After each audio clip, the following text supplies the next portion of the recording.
பெண் சுதந்திரமாக பார்க்கப்படுது இப்போ. ஆமாம், நானும் இப்போ போயிட்டு நானும் ஆல்கஹால் வாங்குவேன் பாருங்க அப்படிங்கிற மாதிரி ஆயிடுச்சு.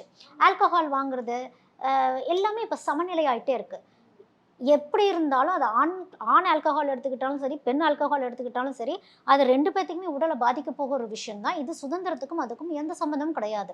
எதெல்லாம் வந்து அந்த நம்ம அந்த ஹேபிச்சுவேஷன்ல அந்த ஹேபிட்ஸ்ல வந்து எதெல்லாம் சரியில்லையோ, எல்லா பேட் ஹேபிட்ஸையுமே வந்து சுதந்திரமாவே இப்ப பார்க்கப்படுது. பெர்ஸ்பெக்டிவ் உங்க பெர்ஸ்பெக்டிவ் வேற. ஆமா நான் இப்படிதான் இருப்பேன். அ அதுக்கப்புறம் அதில வெயிட் போடுறது, ஒபீஸ் ஆகுறது, ஹெல்த்துக்கு எடுத்துக்கிறது அதெல்லாம் செகண்டரி. ஆனா, இந்த சுதந்திரங்கிற ஒரு விஷயத்த தவறா பண்ணிட்டு, அதுக்கப்புறம் பிரைவேட் லைஃப்ல போயிட்டு, அதுக்கப்புறம் குத்துதே குடையுதேன்னு, அதுக்கப்புறம் என்னோட ரெஸ்பெக்ட் போச்சுன்னு ஃபீல் பண்றதும், அதுக்கப்புறம் ஆபத்துகள்ல போய் சிக்கிறதும், அந்த ஆபத்த சொல்ல முடியாம போறதும். ஏன்னா, இந்த உலகத்த புரிஞ்சுக்கணும்.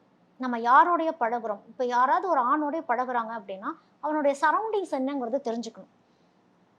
அவங்களோட ஒரு ஃப்ரெண்டையோ, ஒரு ஃபேமிலியோ தெரிஞ்சு வச்சுக்கிறது நல்லது.